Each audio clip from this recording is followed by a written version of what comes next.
Good evening. Happy Monday. I hope that you are all doing well.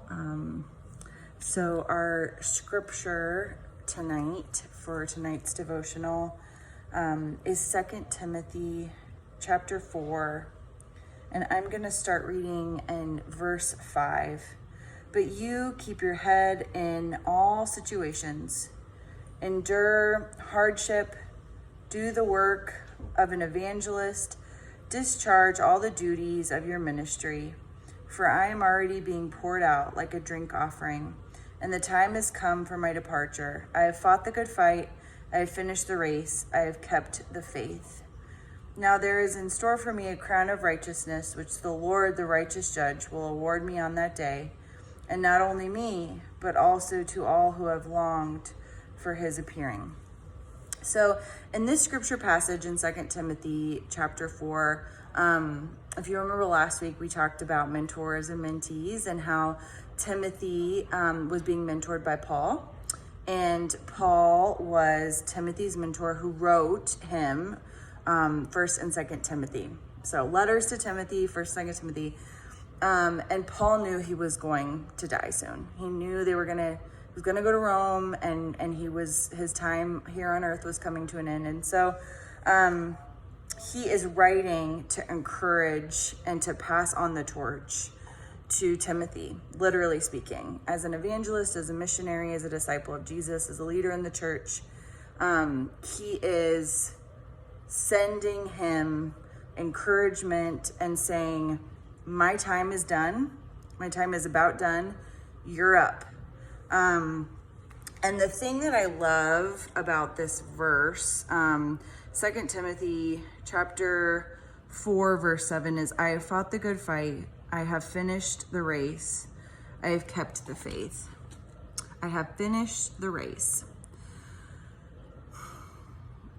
Paul did not do the race perfectly. He did not complete the race of ministry of life without any errors, without any screw ups, without any moments where he went and laid his head down at night and said, I shouldn't have said that. I shouldn't have done that. Oh man, I let my own stuff get in the way of loving people well. No, I mean, he had plenty of those moments, right? So the scripture does not say, I have finished the race perfectly. He's just simply saying that he has finished the race.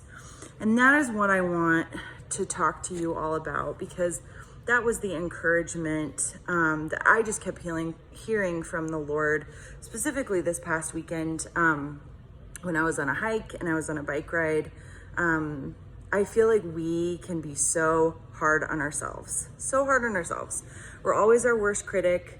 Whenever people commend me on doing things like, oh my gosh, it's so great. Oh my gosh, 20-mile bike ride. And I'm like, yeah, but I'm more out of shape than I should be. Or, oh, that hike that you went on. Oh my gosh, it looked so beautiful. Good for you. That was strenuous. And I immediately am like, oh, well, I should have been hiking more this summer. Like I immediately go to that place of shame and guilt. And it's just negativity, because whatever I have done wasn't perfect. But we're not called to perfection, loved ones. We're not. We are not called to perfection. We are not even called to doing things where it's like most of the time it's great. Like we are encouraged to keep running the race with Jesus, to fight the good fight, and to make that progress with Christ. So there is an author, I feel like it's Shana Niequist. I always mess up her name, but she wrote this Christian book, I think for women mainly, but it's Progress Over Perfection. Progress, not perfection. And that's just so true, right? Because when we all are striving to do things, we are so quick to immediately, critique ourselves, specifically ourselves, sometimes others, we're always really critical of ourselves. And we say, oh, well, I need to be more in shape, right? Oh my gosh, I can't believe I didn't hike more this summer. That was me yesterday. Oh my gosh, I'm so frustrated. I need to start eating better. Why do I allow myself to stress eat or whatever, right? Also me. All of those things that we do when instead of allowing ourselves to spiral down in those places, we need to have gratitude, joy, and contentment for the reality that we're able to do those things. So I flipped the switch this weekend. When I practiced a lot of mindfulness in my kind of spiritual time with Jesus as I was riding bikes and hiking long distances. I would get in this place for a second and I would go, oh my gosh, I'm frustrated because man, it's hard to breathe. And I wish this was easier coming up this steep hill. And I would flip it to going, but I am so proud of myself for doing this. Or, oh, I wish I was faster. And I guess, if I practice more, I don't know, whatever, that feeling that you get in your head of like, I just wish, again, I want perfection. I would immediately go to, you got up this morning, you decided to do this, you're out in nature, you're doing something that is good for your body, that's in fellowship with people you love.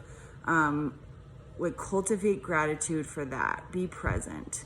And I guess that's my biggest takeaway from the weekend is if we remember that it's just about progress and not perfection, then we don't allow that negativity, the evil, the bad, steal our joy, steal our moments, steal our ability to be where we are now, and just have so much thankfulness for it. So I don't know what you have done this summer. If you haven't been as outdoorsy as you wanted to, like me, don't shame yourself for it. Do something when you can, and give thanks to God that you are able to.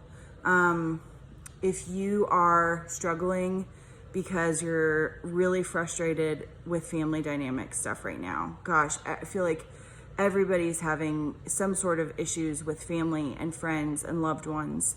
And you're so frustrated because you're like, I need to be kinder to this person. I need to be more patient with this person. Remember that tomorrow is a new day. Give yourself grace. Yes, you're never ever going to say all the right things exactly the way you're supposed to all the time. You're just not. The Apostle Paul did not. He made mistakes in his relationships with people, in his ministry with people. He made mistakes with his family and his friends. And so if you have a moment where you really are just like frustrated because you just, again, you're like, I wish I could be better. Well, you really wish you could be perfect, but you're not called to be perfect.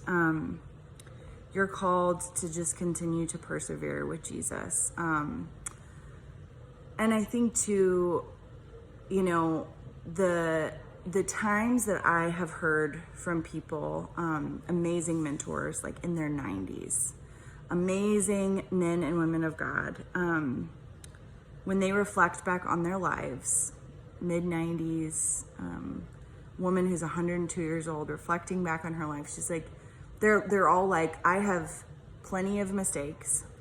I haven't done this thing called life perfectly, but I have walked with Jesus, and I have fought the good fight, and I have learned so much from others, and I feel like I have been able to experience the depth and the breadth and the joy of the Lord, and community, and that's what it's all about. And so just know, wherever you are this Monday evening, you don't have to be perfect. You just have to make progress wherever you are. So tiny little steps. met with my sweet, amazing pastor colleague friend, Sarah Clark, today, and we were just talking about how like small changes, tiny little habits make such a big difference, and celebrate those things, right? So I'm going to read the scripture just one more time, and I want you to pretend like Paul is saying this to you, and you are Timothy. But you, loved one, keep your head in all situations, endure hardship, do the work of an evangelist, do the work of a disciple. That's you. Discharge all the duties of your ministry, for I am already being poured out like a drink offering, and the time has come for my departure. I have fought the good fight. I have finished the race. I have kept the faith. So continue to fight the good fight and work on finishing the race. Don't worry about your time. Don't worry about your ability. Don't worry about having a perfect body, a perfect Zen-like Buddha nature where you never get mad at anybody. Just keep making progress every single day. And most of all, remember that our God is a God of grace. I love you all, and I will see you on Wednesday. Bye.